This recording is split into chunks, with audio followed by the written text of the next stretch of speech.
여러분, 만약에 목숨을 걸고 약탈자들한테서 한 마을을 통째로 구해냈다고 한번 상상해 보시죠?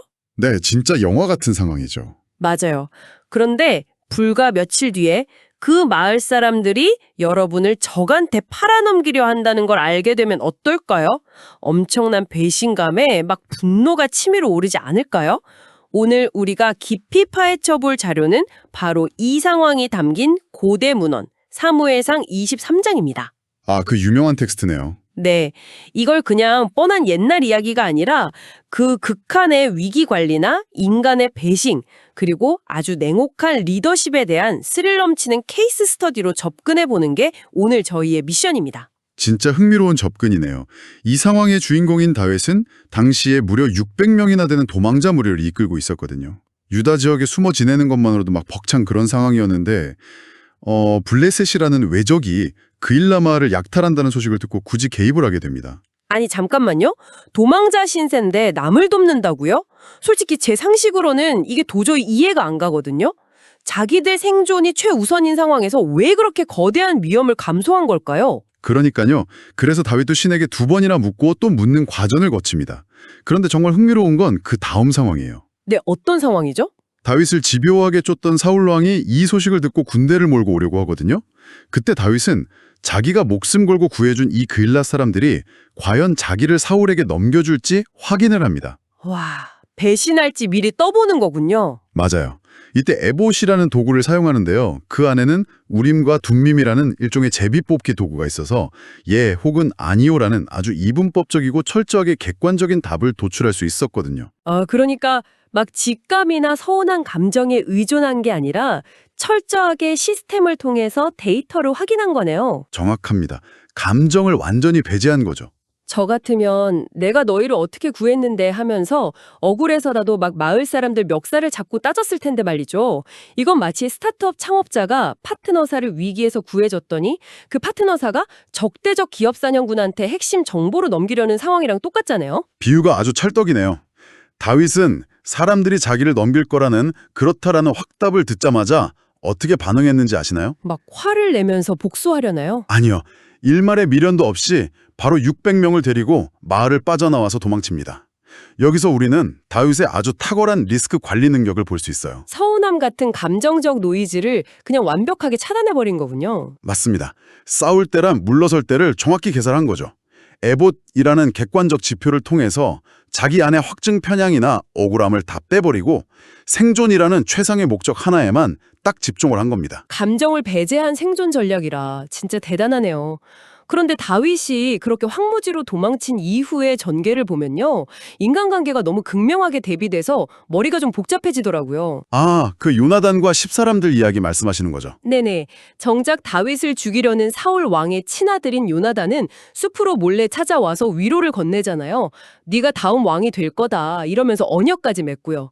그런데 반대로 다윗이랑 같은 핏줄인 유다 지파, 즉 10사람들은 다윗이 숨은 곳을 사울한테 쭈르르 가서 밀고 해버려요. 가장 가까워야 할 동족이 배신자가 되고 제일 경계해야 할 적의 아들이 가장 든든한 아군이 되는 아주 기막힌 역설이죠. 표면적인 소속이나 핏줄이 진정한 동맹을 보장해주지 않는다는 걸 뼈저리게 보여주네요. 맞아요. 그런데 이 대목에서 제일 소름 돋는 건 사실 사울왕의 반응입니다. 저도 그 부분 진짜 기가 막혔어요.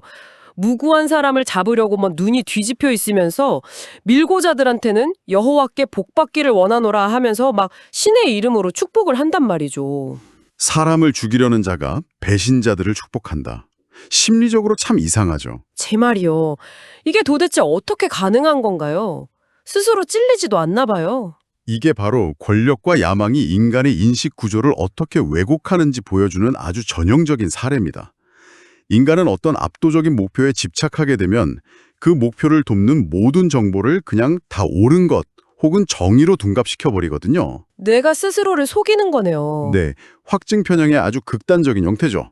사울은 자기 왕권을 지키겠다는 목적에 완전히 매몰되어 버린 나머지 밀고라는 그 비열한 행위조차도 신의 축복을 받을 만한 아주 정당한 행동으로 자기 합리화를 해버린 겁니다. 결국 그 확증 편향에 푹 빠진 사울의 군대가 다윗을 마온 황무지에서 완벽하게 포위해버리잖아요. 산 하나를 딱 사이에 두고 포위망이 좁혀져 오는데 그야말로 체크메이트 상황인 거 아닌가요? 맞아요.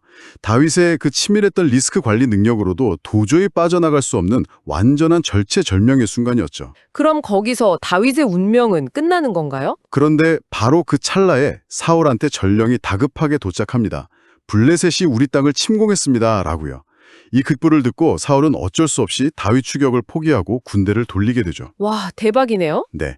훗날 사람들은 이 엄청나게 극적인 장소를 분리하는 바위라는 뜻의 셀라 하마 느곳이라고 부르게 됩니다. 이건 마치 기업들끼리 막 피말리는 소송전을 하다가 완벽하게 패소하기 1초 전인데 갑자기 거대한 글로벌 경제 위기가 터져서 그 소송 자체가 아예 무의미해져 버린 것 같네요. 비유가 아주 정확합니다.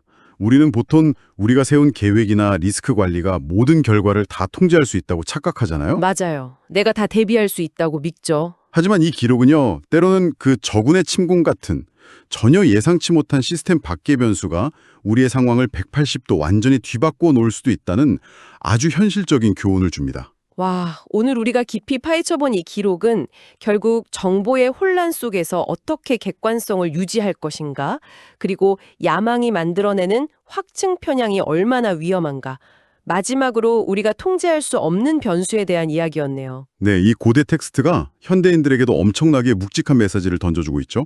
맞습니다. 자, 청취자 여러분, 오늘 탐구를 마무리하면서 여러분께 완전히 새로운 질문을 하나 던지고 싶습니다.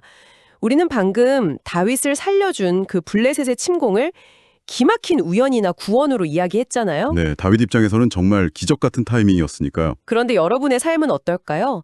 막 계획이 갑자기 틀어지고 전혀 예상치 못한 외부의 방해거리나 위기가 닥쳤을 때 우리는 보통 분노하고 좌절하잖아요.